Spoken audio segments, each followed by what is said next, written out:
Good evening and salutations, my GH fans. Question of the day.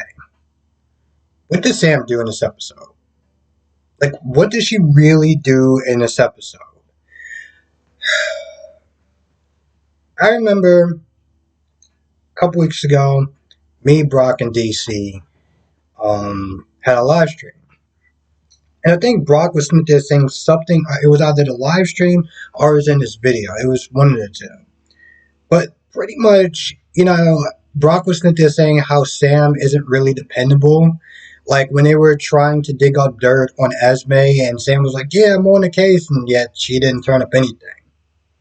Like it almost seemed like she didn't even really try to look for anything on Esme.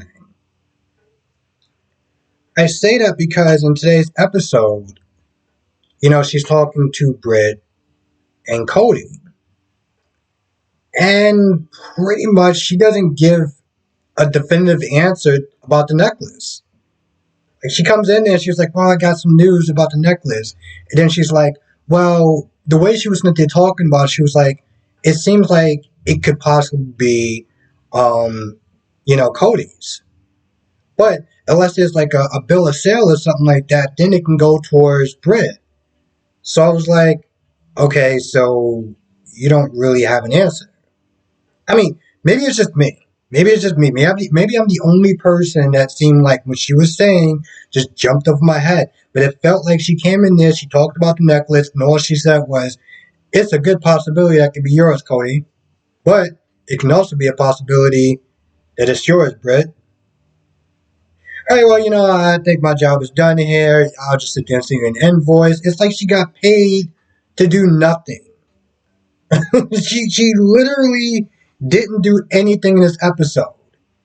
She talked to Spinelli, and basically, in the beginning, she was asking him about, what kind of stuff that Spinelli digged up on him.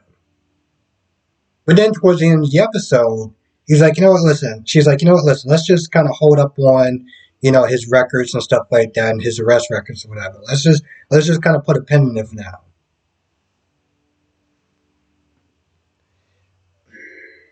So you came in there and you were sitting there asking him to look up stuff for Cody. In that particular episode, I mean, yeah, she did it before, but he didn't really turn up anything. It was just like high school stuff. But then towards the end, she's like, "Yeah, let's not do anything." So between that and the whatever it is that she thought she did in that room, it seemed like her time on this episode today amounted to nothing. I I generally feel bad for the Sam fans, for the people who like Sam, because when she first came to the show, she was really involved in these really great stories. But somewhere along the lines, it's like the writing kind of slipped a little bit. I mean, she was dating Patrick. Let's just all take that in for a minute. She was dating Patrick. I didn't. There was a point I took a break from the show, and I felt that I was like, she's dating Patrick. What? They don't have anything else for her to do. Like, are you serious? And now they practically have her dating somebody who they have her dating Dante, whose father is Sonny. Well, at one point they actually had a child together. And she comes in today and she accomplishes nothing. Wow, I'm speechless at this point.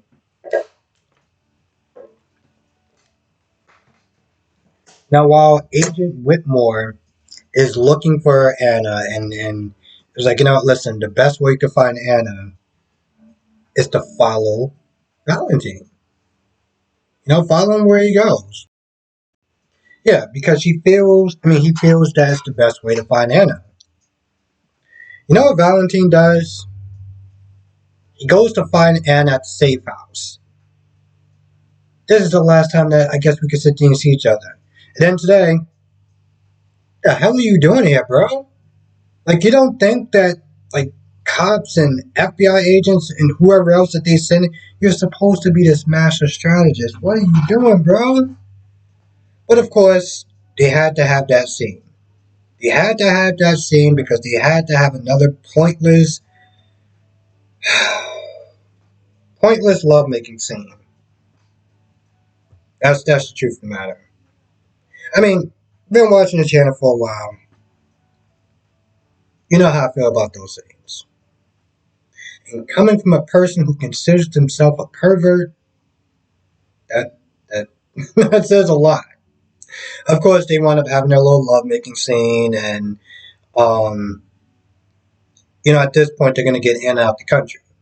I don't know if the actress is going on a vacation, a break, or they just got way too many storylines going on, so they're gonna kind of put a pin in this one. Either way, they send her away. Meanwhile, um, this guy is playing scare tactics with the mayor, talking about, well, I know your daughter's in a coma, and if this whole thing goes down sideways, Valentine can get hurt or worse, and then who's Charlotte? Who's going to be parents to Charlotte? So you might want to sit there and just cooperate with me. Now, of course, Laura's like, that's very unprofessional or something like that. But I'm like, I get where he's coming from. He's coming there to get results.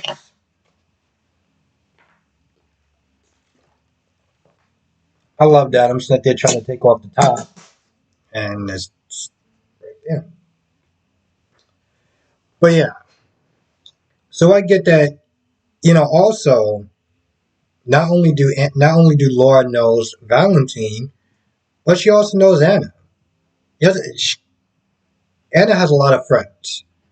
So while it may not have actually been a good idea to piss off the mayor, I get where his tactics is coming from. Now, of course, Dante and Mac, they don't really want to, they don't want to do it. But towards the end of the episode, they want to, he gets the task force together and they get to some place. Now, of course, Anna is, Anna's able to get away. And apparently, this person who called was an anonymous, they got the call from an anonymous tip. So, of course, they get to the wrong place. And I'm just like, bro, really? You didn't actually send in a couple of people to make sure that, like, this was legit? Like, I mean, seriously, I don't understand. I mean, granted, I don't know how that stuff works and is it a really good idea, but I feel like if you just got so many anonymous tips and you just went everywhere, I mean, for all you know, Anna could have been the one that could have sent you an anonymous tip and you just went with it? You're enough. Let me just move on because I don't understand how this guy seems like he looks like he knows what he's doing. Oh, we got an anonymous tip that they're at the ice cream place. I don't know, some person. Sound like a woman. I don't know. I think about it. Could have been Anna. Oh, let's go there anyway. That's what it seemed like they did. You know what?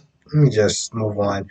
Um, I agree with Spinelli in this one with Maxie and Austin and Austin's net there asking like, hey, I want to sit there and plan a trip with the kids and everything.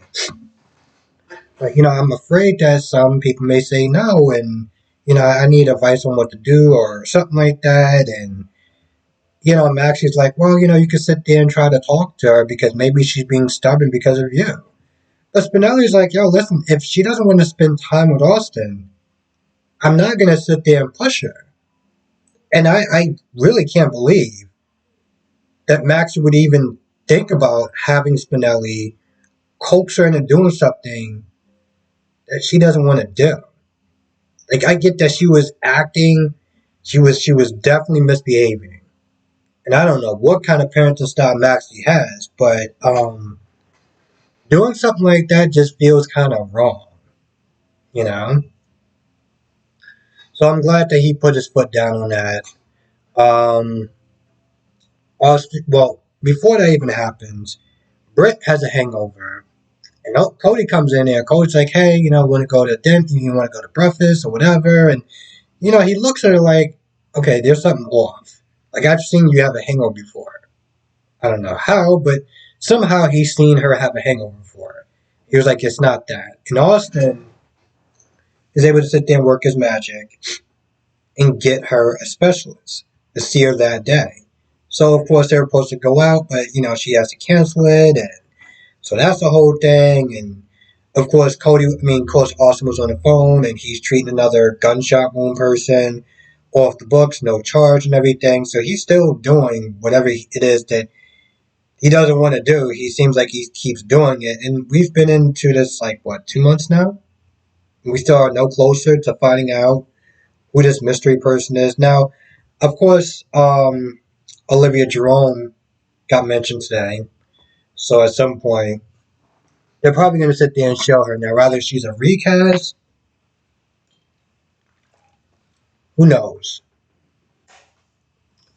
So Robert actually decides to,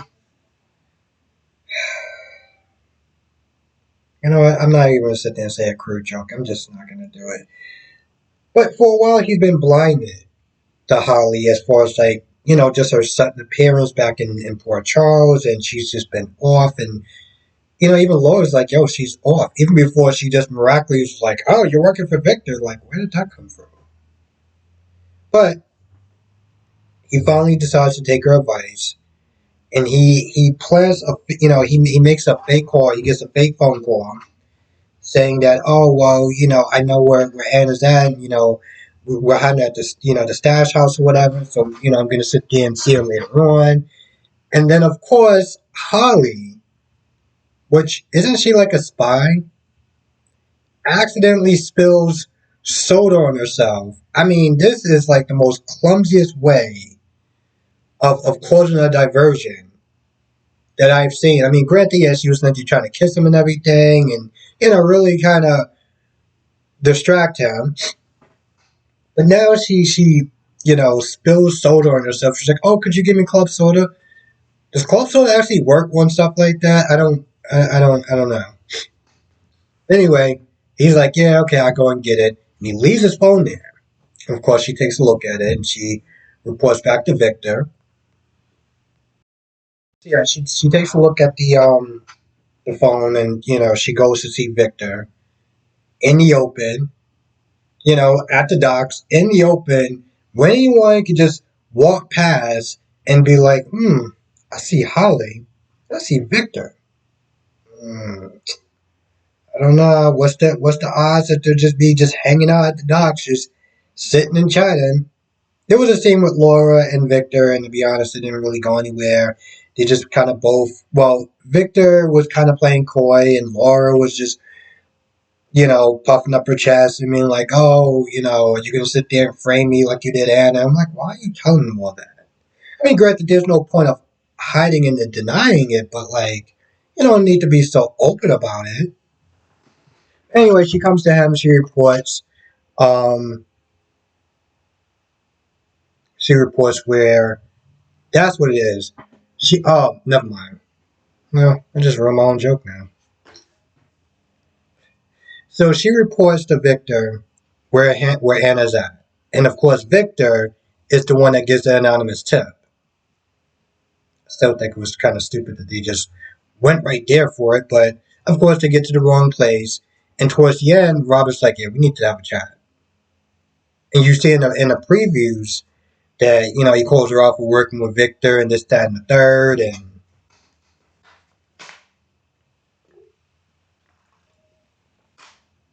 I mean, really, I can't believe that she just she's been trying to be so like sneaky and everything like that, but you fell for like a rookie move.